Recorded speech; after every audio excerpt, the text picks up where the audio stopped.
안녕하세요. 저는 결혼한 지 2년 된 32살 새댁입니다. 저랑 신랑만 알고 있던 막장 가족사를 여기에다 털어놓겠습니다. 제 부모라고 부르기도 싫은 부모는 어린 나이에 사고쳐서 저를 임신했고 준비도 안 된 상태에서 부랴부랴 결혼했어요. 배운 것도 가진 것도 없고 양가 부모님들 시선이 곱지 않아 힘들었겠지만 공경하고 싶지는 않습니다. 제 기억이 시작되는 건 남동생이 태어났을 때부터예요. 그때부터 기억나는 모든 추억들이 저에게는 끔찍한 상처일 뿐입니다. 엄마라는 사람은 시댁의 냉대가 자기 때문이 아니라 딸을 낳은 죄라고 생각했는지 저 이후로 생긴 동생들을 오직 딸이라는 이유로 생명을 버렸어요. 남동생과 나이 터울이 나는 건 그 때문이고 제가 중학교 때 아무렇지도 않게 그 얘기를 하더라고요. 너도 너희 언니라도 있었으면 산 목숨은 아닐 거라고 감사하라고요. 그때부터 꿈속에 죽은 여동생들이 나오는 악몽을 하루가 멀다 하며 꾸면서 사춘기를 보냈어요. 아버지랑 작자는 이기적이고 탐욕스러운 사람이에요. 작은 사업을 했는데 밤늦게 술 먹고 들어와 엄마랑 자는 나에게 폭언을 던지는 것 외에는 별 기억이 없어요. 너희들 때문에 매일 힘들어 죽겠다며 맨정신일 때는 아예 저를 개무시하고요. 차라리 그게 편했어요. 저도 무시하면 그만이니까. 그래도 아들은 끔찍이도 아꼈죠. 그런 인간이었어요. 동생이 중학교 들어가면서부터는 온갖 사교육을 다 동원하여 동생에게 올인하더라고요. 5년을 자라서 개념도 없는 애한테. 저는 공부 욕심이 있어서 학원 다니고 싶다고 중학교 때 조르다가 혼났고요.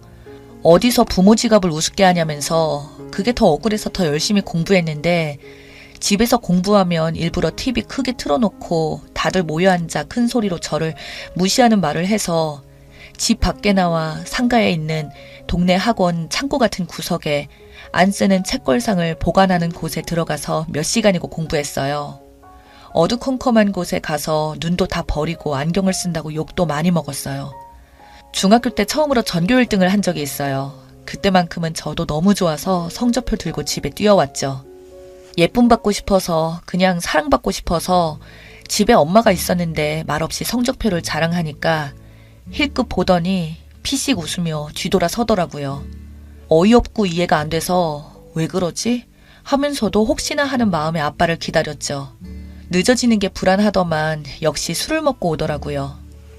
성적표를 내밀더니 받아들었어요. 그러더니 하는 말이 근데 뭐 제가 어안이 벙벙해서 바보같이 가만히 보고 있으니까 그래서 뭐 어쩌라는 거냐? 꼴통학교에서 잘하니까 좋아? 네가 독하니까 네 동생이 길을 못 펴는 거 아니야. 여자가 공부 잘해봐야 어디다 써먹어. 살이나 빼! 라고 소리치더니 제 성적표를 손으로 구기고 바닥에 던지고 들어갔어요. 저는 너무 놀라고 충격받아서 계속 서 있었는데 엄마가 나오더니 짜증을 내면서 동생 자는데 왜 시끄럽게 만드냐고 쓰레기통에 버리고 들어가라고 했어요. 그때 정말 많이 울었죠. 그리고 다짐했어요. 내가 잘 돼서 복수하기로요. 그때부터 내 가족에 대한 마음은 오직 하나, 복수뿐이었고 고등학교 가서도 그 일념 하나로 정말 독하게 했어요. 고3 모의고사에서 전국 상위 0.1% 나와서 학교에서 상품으로 도서상품권도 받았는데 가족에겐 말 안 했어요. 부모는 우리 동네가 학군이 구린 건 생각 안 하고 맨날 꼴등학교, 꼴통학교 아예 말도 안 꺼냈어요. 성적에 대해서요. 그래서 이날 이때까지 칭찬 한 번 받아본 적 없습니다. 수능은 생각보다 안 나와서 S대에 못 가게 되었어요. 사립학교가 어마어마하게 비싸기에 부모님께 자존심 숙이고 말씀드렸더니 이걸 욕을 하더라고요. 그렇게 혼자 잘난 척 하더니 결국 비싼 데로 가냐고. 네가 잘나면 얼마나 잘나서 지금 중요한 시기인 동생 길을 죽이냐고. 학비 죽어도 못 해주니까 알아서 하라고. 제 눈앞에서 배치표를 확 찢어버리더군요. 울면서 배치표 다시 테이프로 붙이고 담임 선생님에게 원서를 빌려서 결국 대학교에 붙었습니다. 대학 다니는 동안은 자취는 꿈도 못 꿔서 하루 4시간씩 통학하면서 아르바이트 뛰어 용돈 벌고 부족한 건 장학금 받아서 좋은 성적으로 대학을 졸업했습니다. 그리고 복수하려면 이 길밖에 없다는 생각으로 고시 도전해서 결국 붙었습니다. 고시 공부할 때 지원이 없이 고생했던 거 다 말하자면 끝이 없지만 그럴 팔자이려니 생각합니다. 그리고 명예고 권력이고 나발이고 돈이 최고다라는 생각으로 바로 일해서 오래 찬 연차입니다. 연봉 많이 주고요. 남들 보기에 당당한 여자로 살고 있습니다. 공부하며 만난 남자친구랑 2년 전에 결혼했는데 멀쩡한 부모도 모은 돈도 쥐뿔도 없는 저를 두 말 않고 받아주신 시부모님과 남편에게 평생 갚는 마음으로 살아갈 겁니다. 물론 고시 공부하면서 집이랑 인연은 끊었어요. 결혼도 알리지 않았고 시부모님께도 신랑이 잘 말씀드려 더 묻지도 않으시더라고요. 따로 연락은 안 했지만 그래도 입소문을 통해 알았을 텐데 끝까지 아는 척을 안 하더군요. 저도 독하지만 그 사람들도 독합니다. 손 벌릴까봐 무서웠나 봐요. 시댁에서 지원도 받고 조금이나마 융자받아서 우리 살림 마련했고 함께 살기 시작한 뒤로는 돈도 금방 잘 모여서 이제는 살만합니다. 옛날 생각하면 지금은 꽤나 고급지게 살고 있고 남들이 보면 유복하게 엘리트처럼 큰 줄 알아요. 하지만 깊이 들여다보면 보이는 이 모난 성격은 채울 수 없는 결핍의 흔적이겠죠. 그런데 반년 전에 처음으로 엄마란 사람에게 연락이 왔습니다. 번호도 저장 안 해서 안 받았더니 문자로 연락이 왔는데 아버지 사업이 많이 어려워졌나 보더라고요.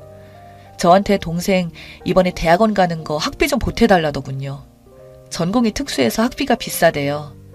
동생이 어느 대학에 간지도 몰랐는데 그 사교육비 들어간 거 치고는 미미한 결과더군요. 취직이 안 돼서 나이 먹고 대학원이나 가나 봅니다. 호기심이 생기더라고요. 일단 오라고 했죠.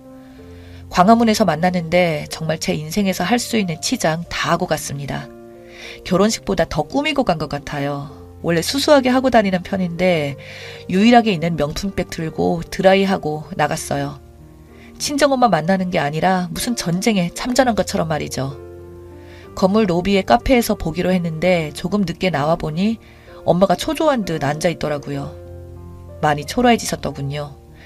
어렵기는 어려운지 그런데 또 서운한 소리 하기는 싫은지 테이블에 보란듯이 샤넬 팩트 하나 놓고 기다리고 있었어요. 웃겨서 피씩 웃으며 들어갔습니다. 저를 보더니 살가운 척을 하더라고요. 저도 클라이언트 대하듯 살갑게 대했습니다. 이것저것 안부도 묻고 제 모습 보고는 생각보다 더 잘 사는 것 같아 놀랐나 봐요. 아빠도 자기 지인들한테 요즘 내 자랑을 하고 다닌답니다. 연락 한 통 안 하면서 무슨 내가 잘된 거에 보태준 것도 없으면서 생색은 내고 싶은가. 비굴한 꼴에 웃음만 나더라고요. 그러다가 동생 학비 얘기를 슬슬 꺼내더라고요. 전문직끼리 결혼했으니 여유 있지 않냐면서 가족 간에 서로 돕고 하면 좋대요. 저는 도움받은 게 없는데 말이죠. 제가 활짝 웃으면서 준비해간 봉투를 꺼냈어요. 엄마는 덥석 잡고 코앞에서 봉투를 슬쩍 들여다보더니만 그대로 얼어있네요. 5만원짜리 한 장 넣어드렸습니다. 이게 뭐냐고 하네요. 제가 동생 용돈 좀 챙겨봤다고 그랬습니다.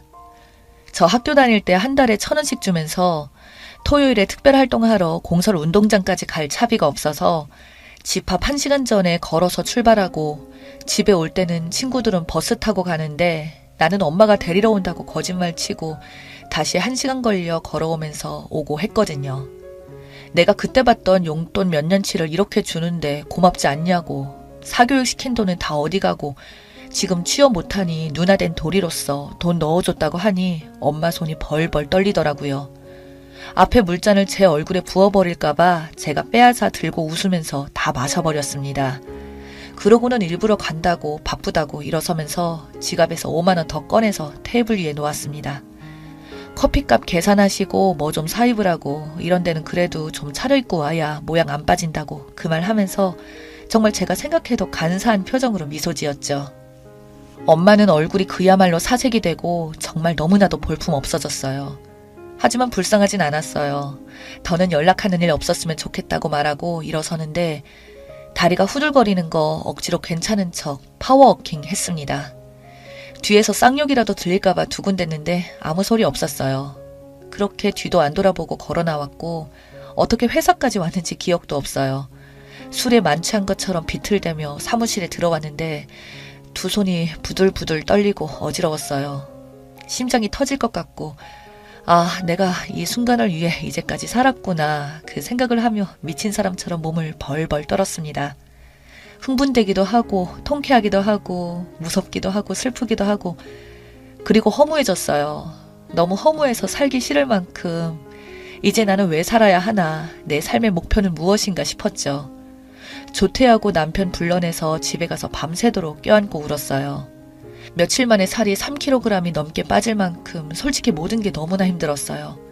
그리고 며칠 뒤 밤에 또 모르는 번호로 전화가 왔어요. 그럴 줄은 알았는데 아빠더군요.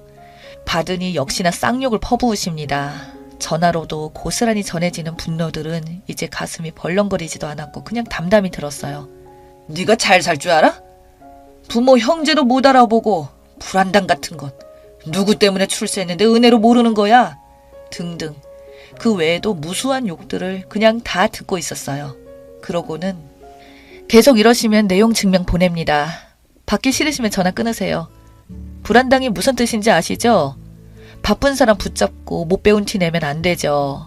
공부는 스스로 하는 거라더니 공부 안 하셨나 봐요. 아내분 통해 돈도 보냈는데 그쪽 통해서 연락하시죠. 하니까 한참 대답이 없더라고요. 그러더니 울부짖는 소리 비슷하게 욕을 하며 소리를 지르더라고요.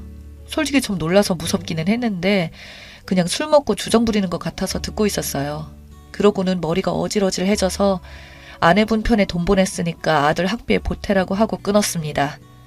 다시 올 것 같아 폰만 꼭 부여잡고 쭈그리고 앉아 있었는데 다시 울리진 않더라고요. 그게 반년 전인데 그 뒤로는 아무 연락도 없습니다. 부모들끼리 알고 지내던 고향 동네 친구한테 얼마 전 연락해서 돌려 물어보니 사업하던 거 다 처분하고 시골로 내려갔다는 소문이 났나 봐요. 쪽팔린 건 아는지 사람들한테 제 얘기는 안 했나 보더군요. 동생은 어찌 되었는지는 모르고 관심도 없어요. 슬프고 원망하던 마음은 조금씩 지워지고 있습니다. 남편은 빨리 아이도 갖고 싶어 하는데 저는 커리어 핑계대고 미루고 있지만 사실 제 마음이 아직 이렇게 못난 상태인데 자식한테 저 같은 상처 입히고 부모 될 것 같은 두려움이 커요. 자식은 어쩔 수 없이 부모를 닮는다잖아요. 공부 핑계, 일 핑계 대고 심리 상담 한 번 못 받아봤는데 이제 아이 계획도 있으니 한번 받아볼까 하는 마음도 있는데 시간은 둘째치고 일단 용기가 잘 안 생깁니다. 이젠 없던 일처럼 지울 수 있는 과거가 된 것 같은데 제가 누군가에게 말하면 그게 없어지질 않고 더 또렷해질까봐 이런 마음의 상처는 말하는 것만으로도 치유가 된다고 해서 여기다가 간략하게 털어놔 봐요. 두서없는 글 읽어주셔서 감사합니다. 저 같은 상처가 있는 분들, 우리 같은 이들은 본인이 독하게 잘 살아가는 수밖에 없어요. 우리 힘내요. 우리가 서로 응원하고 서로 사랑해줘요. 오늘 긴 사연 끝까지 들어주셔서 끝까지 읽어주셔서